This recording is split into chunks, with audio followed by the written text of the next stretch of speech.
सबसे पहले बात तो ये है, जब हम लोग थाना लगभग 6 महीने से थाना का चक्कर लगा रहे हैं, ये लगाया जा रहा है। बात ये है कि यहाँ के थाना प्रभारी महोदय जो आदिवासी को उत्पीड़न करने का जो प्रयास किया है, मेरे पास एविडेंस है, मैं एविडेंस भी आप सभी को दिखाऊंगा। और यहाँ जो है हमारे आदिवासी लोगों को ऐसा प्रताड़ित कर रहे हैं, एक तरफा किसी का बातों में चलकर, ना ही उसको सही स्तर में जांच कर रहा है, ना ही ये दूध का दूध पानी का पानी कर रहा है। ये मामला विगत 6 महीने से समाज में रहा है। ये मामला ये है कि एक शादी ब्याह का मामला आ गया। सबसे पहले बार हम लोगों के साथ बिहेवियर सही से नहीं किया गया। आज भी आप लोगों ने देखा कि जैसे हम लोग थाना परिसर आए तो हम लोग को गाड़ी भी निकलवाया यहाँ से, जो कि एक आम नागरिक को सही तरह से सम्मान देना चाहिए थाना प्रभारी को, ना ही उनका अधिकारीगण, ना ही हम लोग को बाहर करना चाहिए।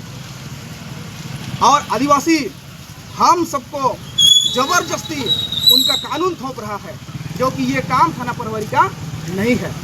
जहाँ तक बात आईपीसी सेक्शन 5 में ये लिखा हुआ है, इंडियन पिनल कोड 1816 सेक्शन 5 में ये बात जिक्र किया गया है कि ये पुलिस का कानून जो है, आईपीसी सीआरपीसी जो है, ये वहीं पर लागू होता है जहाँ पर विशेष अधिनियम भी हमारा स्पेशल लॉ है, जो सेक्शन 5 में लिखा हुआ है, ट्राइबल का अलग लॉ है। आपको बताना चाहेंगे सुप्रीम कोर्ट का जजमेंट 2001 में एस्टेला कुजूर वर्सेस दुर्गाचरण हंसदा का केस में, ये भी शादी ब्याह मामला का केस था, जो उसमें लिखा गया है, जजमेंट में बताया गया कि ये कानून आदिवासी में लागू नहीं होता है। और आपको मैं बताना चाहूँगा, ये हिंदू विवाह अधिनियम में भी सेक्शन 2 में ये बात को जिक्र किया गया है कि एसटी पर ये कानून लागू नहीं होता है। लेकिन थाना प्रभारी महोदय और उनके अधिकारीगण, थोड़ा विस्तार से बताएंगे कौन सा थाना, कौन सा प्रभारी? ये कोपाली ओपी थाना प्रभारी सोनू कुमार, जो उनका मोहर है। और ये मोहर में ये है कि एक तरफा ये मामला कोर्ट मैरिज कराना चाहता, जो कि किसी के दबाव में, ना कि ये थाना का काम है, ये काम थाना का नहीं है। अगर थाना का काम है तो कानून में दिखाया जाए कि हाँ, ये थाना शादी कर सकता है, करा सकता है। और ये भी हम लोग जानना चाहेंगे, आदिवासियों का कितना ऐसा केस है या कितना इतना विवाह हुआ है जो थाना में कराया है या कोर्ट यहाँ से घसीट के लेके गया है। आपको सीधी तौर में मैं बताना चाहूँगा, स्पेशल मैरिज एक्ट में भी ये जगह है कि आदिवासी हिंदू विवाह अधिनियम के तहत नहीं आता है। मेरे पास साक्ष्य प्रमाण है। अभी इसको लेकर आपने थाना में मिले, क्या बोले? थाना में हम लोग जब मिले, सबसे पहली बात तो ये कहा गया कि आप लोगों से बात नहीं करेंगे। दूसरी बात ये किया गया कि आप कानून मत बताइए। हमने ये अल्टीमेटम बहुत पहले दिया है कि ये मामला समाज में चल रहा है, जो आपको मैं बताना चाहूँगा 7 अगस्त 2024 को ये मामला पुनः रिपीट कराए हैं यहाँ, लेकिन अभी तक ना ही इसका साक्ष्य जांच किया गया। एक तरफा वो कर रहे हैं और महिला को दबाव दे रहा है, महिला को दबाव पर यही कर रहे हैं, जो कि उनको ना समझ में आने दे रहा है, ना क्या कर रहा है। बेचारा लड़का डेली कमाता है, डेली खाता है, और ऐसे लोगों को आप कोर्ट कचहरी का चक्कर करवा रहा है, जो कि ये मामला समाज में तुरंत 2 मिनट में हो जाता है।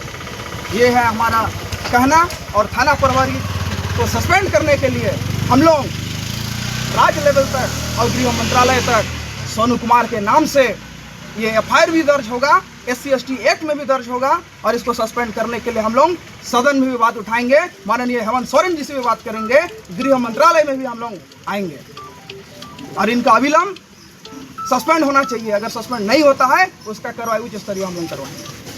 क्या बोलते हैं? मैं बाबूराम सोरेन, सामाजिक कार्यकर्ता, झारखंड।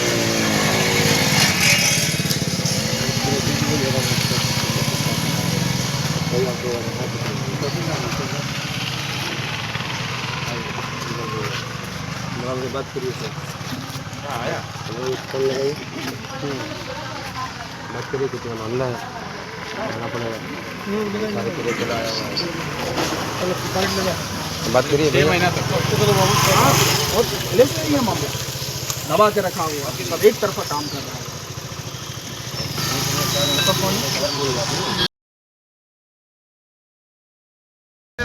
दुर्गाचरण हंसदा का केस, जब 2001 का जजमेंट है मेरे पास, जो हिंदू मैरिज एक्ट लागू नहीं होता है ट्राइबल पर, तो बार बार ऐसा क्यों कर रहे हैं कि कोर्ट कचहरी का चक्कर करा रहा है कि आप अगर कोर्ट मैरिज नहीं करिएगा इनके साथ तो आपको हम जेल भेजेंगे। ये क्यों कर रहा है, यही जानने के लिए हम लोग आए थे।